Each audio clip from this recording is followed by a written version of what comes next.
Hello everyone, welcome back to my YouTube channel. तो आज इस वीडियो में हम बात करेंगे AIB 18 एग्जामिनेशन के बारे में और जानेंगे कि AIB 18 एग्ज़ाम में कौन ऐसे कैंडिडेट्स होंगे जिनका रिज़ल्ट जो है नहीं आएगा या नहीं आ सकता है, या जिनका रिज़ल्ट जो है रिजेक्टेड जो है BCI के द्वारा दिखाया जाएगा, कर दिया जाएगा। तो आप अगर AIB 18 एग्ज़ाम में बैठे हैं तो वीडियो में आखिरी तक बने रहिएगा ताकि आपको इस बारे में पता चल सके कि आपका रिज़ल्ट आएगा कि नहीं आएगा, क्या इसका रीज़न है अगर नहीं आ रहा है। तो ये सारी बातें हम लोग इस वीडियो में करने वाले हैं। तो वीडियो को शुरू करने से पहले एक बार फिर से आप सभी से रिक्वेस्ट है, अगर चैनल पे फर्स्ट टाइम विज़िट कर रहे हैं तो चैनल को सब्सक्राइब कर लीजिए, बेल आइकन को प्रेस कर लीजिए ताकि जो भी वीडियो मैं अपलोड करूँ उसकी लेटेस्ट नोटिफिकेशन आपको मिलती रहे। और साथ ही साथ अगर आपके कोई प्रश्न है, कोई समस्या है, उसको आप लोग कमेंट बॉक्स में लिख सकते हैं। तो चलिए शुरू करते हैं। सबसे पहले हम बात कर लेते हैं AIB 17 के बारे में ताकि आपको सारी बातें क्लियर हो जाए। तो सवाल ये उठता है कि आपका रिज़ल्ट क्यों नहीं आ सकता है। तो इसके लिए आपको AIB 17 के समय BCI के द्वारा एक नोटिफिकेशन निकाला गया था, उसको देखना पड़ेगा।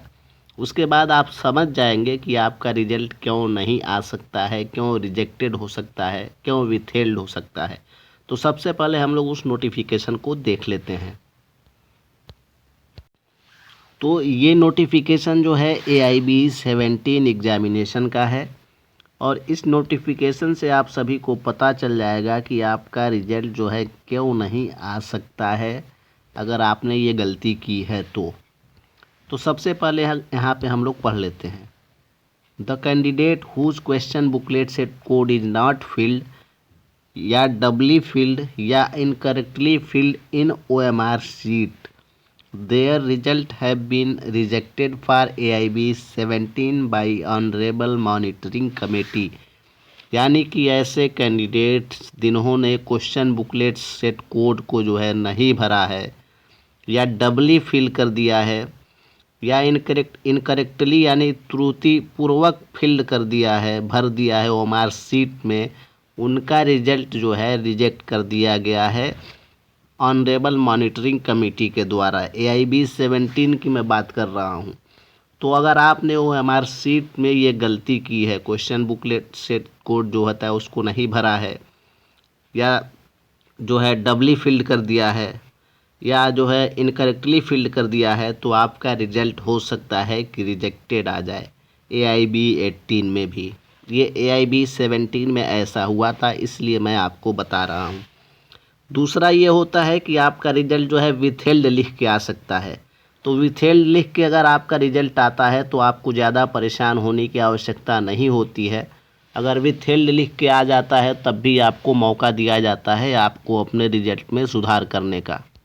तो विथहेल्ड जो रिज़ल्ट होता है वो ये ऐसे होता है कि मान लिया जो आपका इनरोलमेंट सर्टिफिकेट है उसको आपने अपलोड नहीं किया या गलत तरीके से जो है इनकरेक्ट जो है अपलोड कर दिया है अपना रजिस्ट्रेशन इनरोलमेंट सर्टिफिकेट, तब आपका रिज़ल्ट जो है विथहेल्ड लिख के आता है। जब आपका रिज़ल्ट पब्लिश होता है, BCI जब जारी करती है, तो जब आप चेक करेंगे तो आपका रिज़ल्ट विथहेल्ड लिख के आएगा।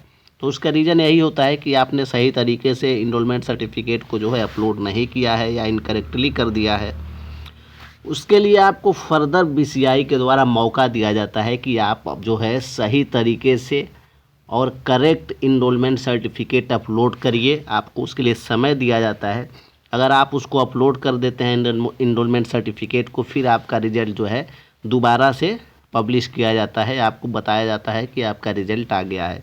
तो इस तरीके से ये सही होता है।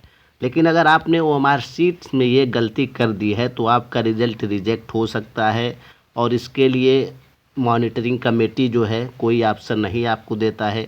इसका एक ही ऑप्शन होता है कि आपको दोबारा फिर से AIB एग्ज़ाम में बैठना पड़ेगा। तो ये सारी जो है चीज़ें AIB 18 एग्ज़ाम से संबंधित है जो मैं सोचा आपको बता दूं। तो अगर आपने ये गलती की है तो सावधान रहिए। देखिए इस बार AIB के जो एग्ज़ाम हुए हैं उसमें अगर ऐसी कोई गलतियां हुई हैं तो क्या BCI आपको मौका देता है या नहीं देता है, ये तो आने वाला समय बताएगा।